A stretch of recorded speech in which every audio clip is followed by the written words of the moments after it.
Assalamualaikum warahmatullahi wabarakatuh.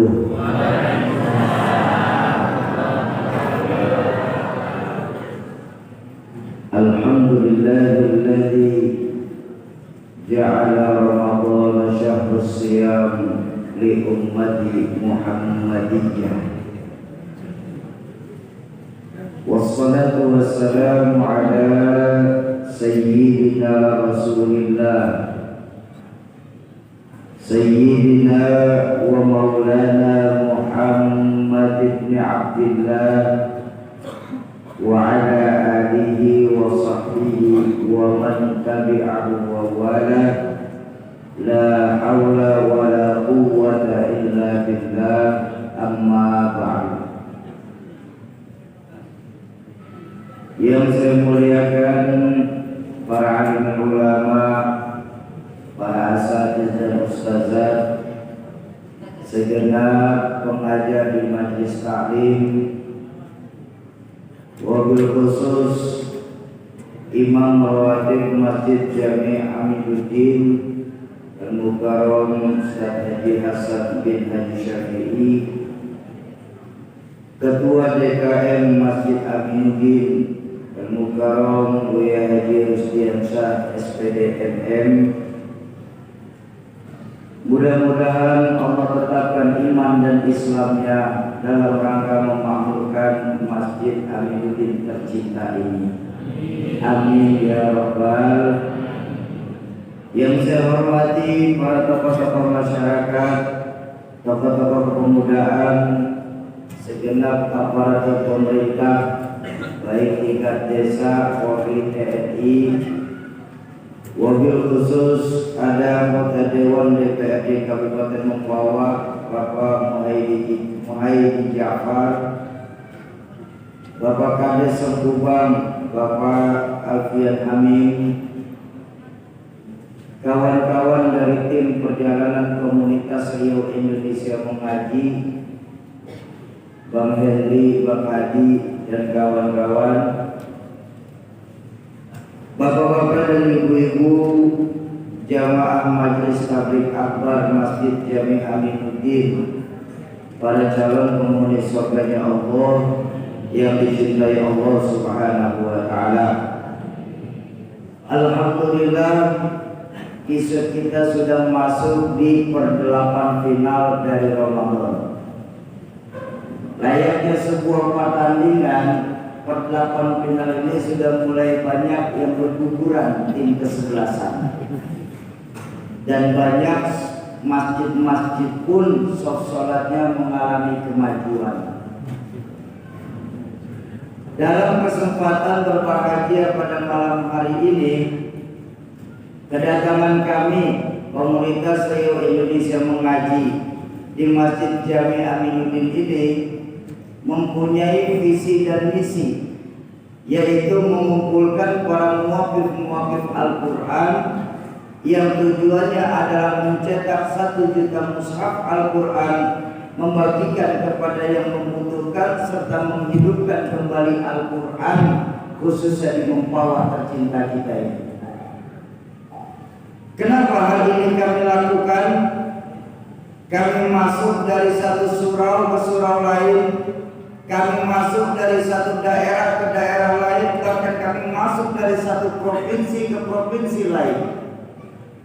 Karena memang sangat disadari bahwa akhir-akhir ini Indonesia sedang mengalami yang namanya darurat Al-Quran.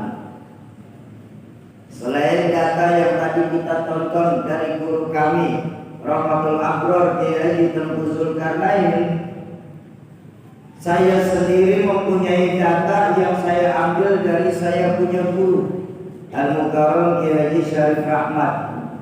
Selain pimpinan Pondok Pesantren Ummul Qura, Pondok Pesantren Hafal Quran Ummul Qura di Jakarta, beliau juga salah seorang pengajar di PTIQ Jakarta, Perguruan Tinggi Ilmu Quran, yang alhamdulillah santri-santri beliau ini sudah tersebar penghafal Al-Qurannya di seantero Nusantara ini.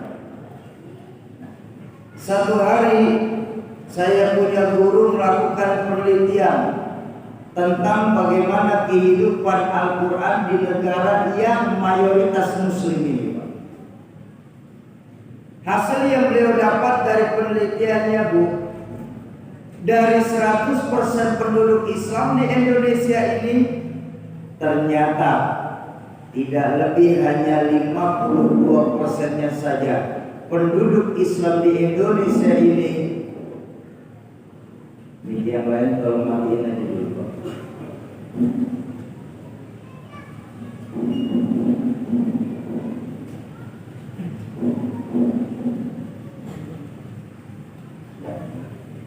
Baik.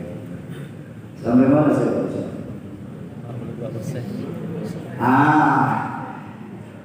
Dari 100% penduduk Islam di Indonesia ini, ternyata tidak lebih 52% saja penduduk Islam di Indonesia ini yang mampu membaca Al-Quran, yang bisa membaca Al-Quran. Cuma bisa saja. Artinya apa, Bapak Ibu sekalian? Masih lebih dari 40% penduduk Islam di Indonesia ini yang memang mereka tidak memiliki Al-Quran ataupun mengalami buta huruf hijaiyah. Dan ini seharusnya tanggung jawab kita sebagai muslim untuk membantu saudara-saudara kita muslim di pedalaman sana yang mereka tidak memiliki mushaf Al-Quran atau mengalami buta huruf hijaiyah. Ini tanggung jawab kita bersama. Nah, dari 52% yang hanya sebatas bisa membaca Al-Quran ini,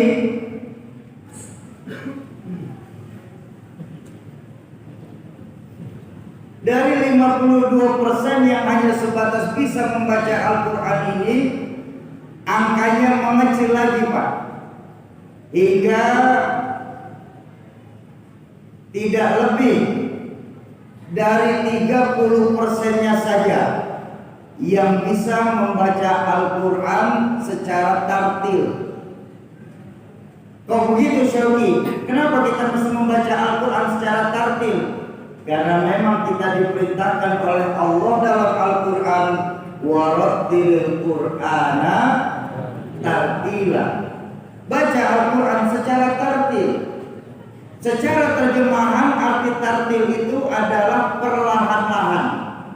Tapi kalau secara hukum arti tartil di sini tepat tajwidnya, fase makhrajul hurufnya. Dari 52% tidak lebih hanya 30%-nya saja penduduk Islam di Indonesia ini yang mampu membaca Al-Quran secara tartil, tepat tajwid, fase makhrajul huruf. Kok begitu, Syauqi? Karena memang maaf sekali, bicara bahasa Quran itu kan bahasa Arab. Betul. Dalam bahasa Arab, salah pengucapan bisa mengakibatkan salah pengertian. Ini bahayanya bahasa Arab. Contoh.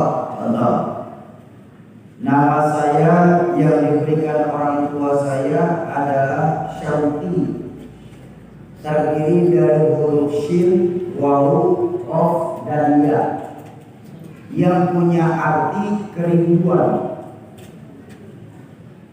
Tapi ketika tadi KMC memanggil saya dengan nama Syauqi menggunakan kaf, beda lagi artinya. Apa? Duri. Tajam saya. Pun ketika ada orang yang memanggil saya dengan nama Sauti menggunakan sin, su, beda lagi artinya. Apa? Pasar. Atau ini yang sering terjadi di Purwokerto nih. Ketika habis sholat tarawih kita kan bersyahadat ya, biasanya ya.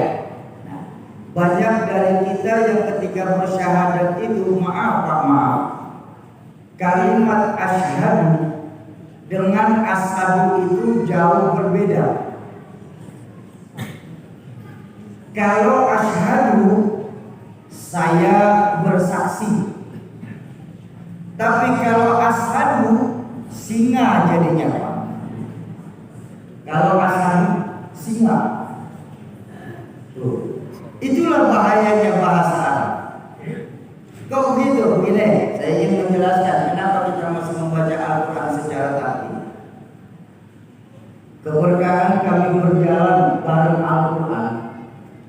Kami berhasil masuk ke pelosok-pelosok daerah di Nusantara ini, Pak. Kami masuk di Aceh sampai ke Pulau Aceh, pulau terluar dari Aceh. Kami masuk ke Palembang sampai ke daerah Sekayu, kurang lebih 8 jam perjalanan dari Palembang. Kami masuk lagi ke Kalimantan Timur sampai ke Muarawis. Kami masuk ke Lombok, kami masuk ke Gorontalo, kami masuk ke berbagai macam bahkan Papua di mana luar.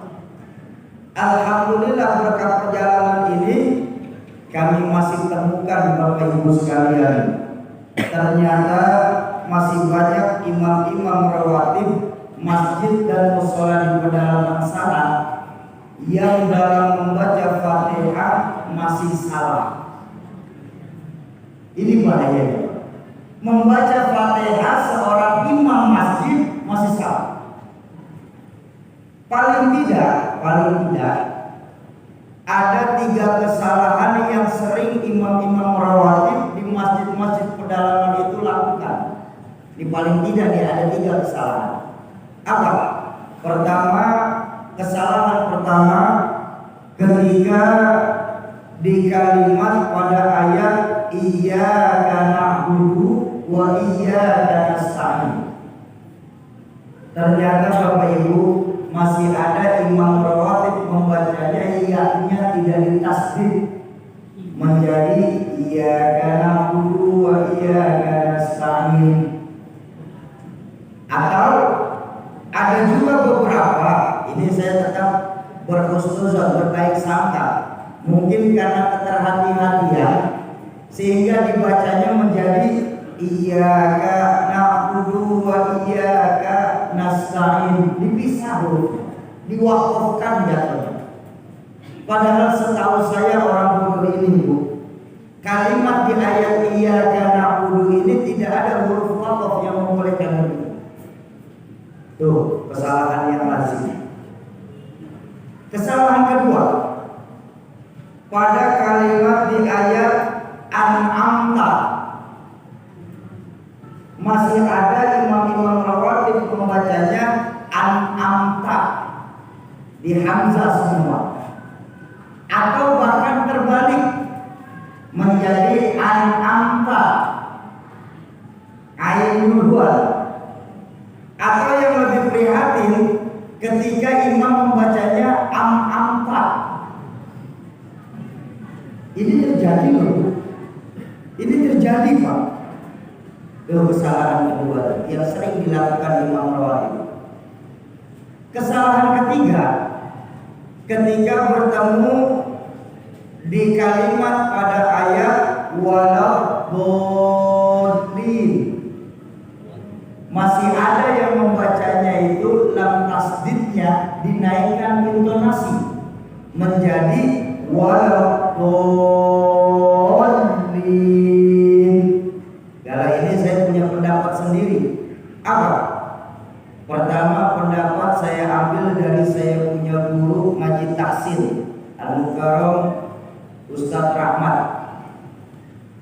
Beliau memberitahu bahwa menaikkan intonasi dalam kalimat waladhdallin sendiri sudah menggugurkan bacaan. Itu yang pertama. Yang kedua, mengambil pendapat dari mahaguru kami di Jakarta, Rahmatul Abrar Mu'alim Syafi'i Azami. Diambil dari kitab Riyadul Badi'ah syarahnya Safinatul Najah. Bab sholat. Di situ dijelaskan bahwa menaikkan intonasi dalam kalimat waladhdallin itu sudah menggugurkan sholat itu sendiri.